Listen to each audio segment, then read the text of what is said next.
Tahu Ducati Monster nggak? Itu motor yang keren sampai sekarang. Ternyata banyak sejarahnya. Halo YouTube, selamat datang di channel Motomobi News. Nah, jadi Ducati Monster itu sebetulnya motor yang sederhana yang menyelamatkan pembuatnya, ya Ducatinya sendiri. Kenapa bisa begitu? Karena di awal era 90-an yang namanya motor keren, itu pasti ada fairingnya, terus juga ada, ya pokoknya bodinya tuh terselimuti gitu. Nggak ada yang telanjang-telanjang. Punya tenaga besar dan juga mahal motor-motor fairing itu. Contohnya kayak Honda Fireblade. Itu mahal sekali. Ya memang ada motor tanpa fairing yang juga sukses sih. Cuman desainnya sudah mulai membosankan, jadi tidak membuat setiap orang melirik juga. Lalu Ducati Monster datang di tahun 90-an. Nah, suatu hari di tahun 90-an, seorang desainer motor bernama Miguel Angel Galuzzi, gitu ya, itu ngomong ke atasannya, ke pabrikan Cagiva atau Cagiva pada saat itu. Nah, Cagiva ini adalah pemegang saham mayoritas Ducati pada saat itu juga. Bahwa Pak Miguel ini bosen dengan desain motor yang gitu-gitu aja. Dan bos teknis Cagiva pada saat itu bernama Massimo Bordi. Seorang engineer galak yang nggak mudah diyakinkan ya.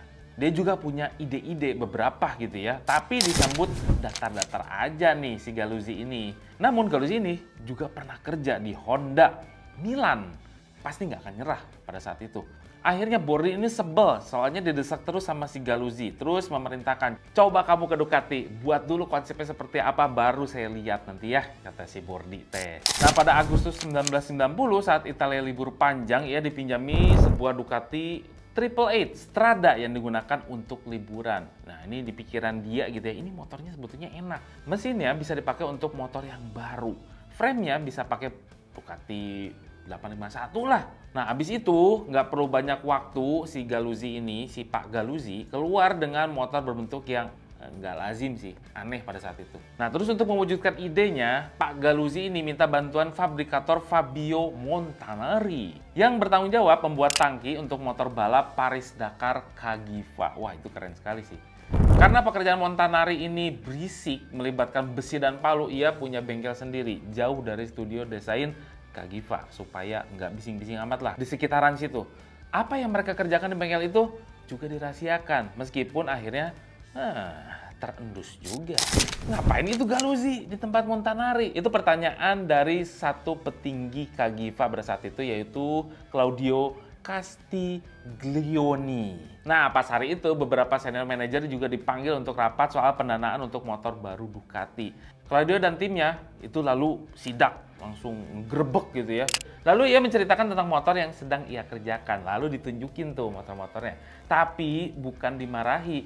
Claudio Castiglioni ini malah, wow, itu padahal motornya baru jadi pada saat itu. Ini sudah selesai? Apa ada tambahan lagi? Kata Castiglioni.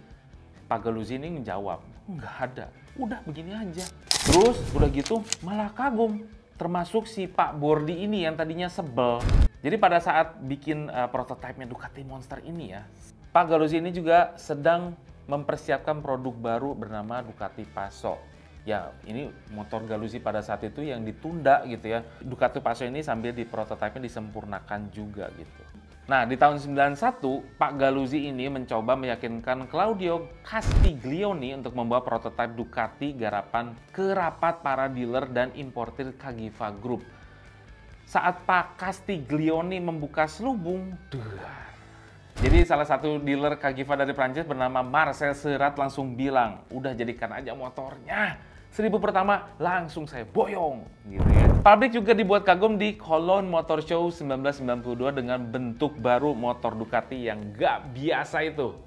Ingat, waktu itu belum ada istilah naked bike atau street fighter, yang ada ya motor sport gitu ya. Motor ini lalu dinamai Monster M900 atau Duo Monstro. Nah, gara-gara Monster ini jadi banyak antrian yang masuk ke kantor Ducati. Nah, banjirnya order Ducati Monster M900 ini jadi mentok gitu ya, karena ya udah keuangannya terbatas, terus juga nggak punya biaya juga untuk membayar supplier coba. Lalu juga terbentur di kualitas. Sering terjadi motor pindah ke fasilitas pemasangan yang berbeda di pabrik saat catnya masih basah.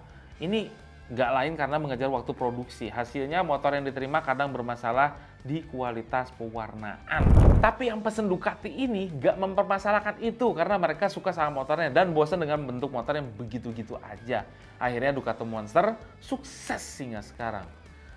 Siapa sangka Monster yang dirancang menggunakan apa yang ada di gudang Ducati itu di gudang yang antah berantah yang jauh gitu ya, prototipenya dibuat di tukang ketok gitu ya, bisa menyelamatkan keuangan Ducati pada saat itu. Jadi jangan menyepelekan sama tukang ketok. Kadang-kadang tukang ketok itu jenius loh, yang kadang-kadang nggak usah pakai ukuran komputer, kita hanya cuman segini aja itu bisa jadi mobil, bisa jadi motor. Pada intinya jangan nyepelein tukang ketok itu, tukang las biasa gitu, jangan disepelein. Itu sih pesan mama.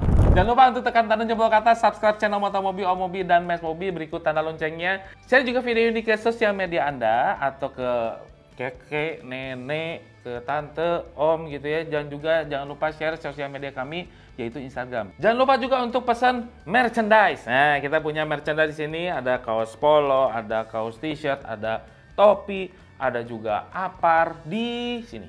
Motomobi Goods. Baca-baca juga artikel motomobinews.id karena di situ kita bisa mendapatkan informasi yang menarik mengenai dunia otomotif yang ada di Indonesia dan seluruh dunia.